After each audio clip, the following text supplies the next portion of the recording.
Tənbəllik sənəti 3-cü hissə.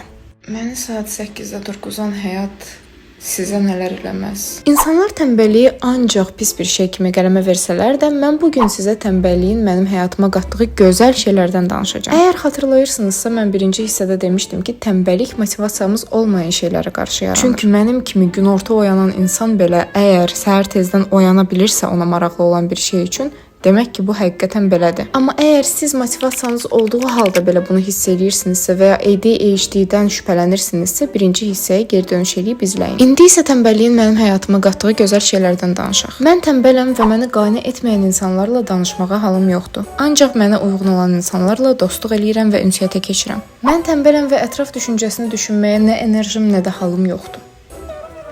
Əgər öz həqiqətlərimə görə düzgün addım atıramsa, bu mənim üçün yetərlidir. Mən tənbələm və yalan danışmağa halım yoxdur. Çünki yalanı həm uydurmaq, həm yadda saxlamaq, həm də davam etdirmək lazımdır və bu çox enerji tələb edir. Mən tənbələm və məni qane etməyən heç nəyə dözməyə halım yoxdur. Ya problemi həll edirəm, ya da problemin yaranma mənbəyini ortadan qaldırıram.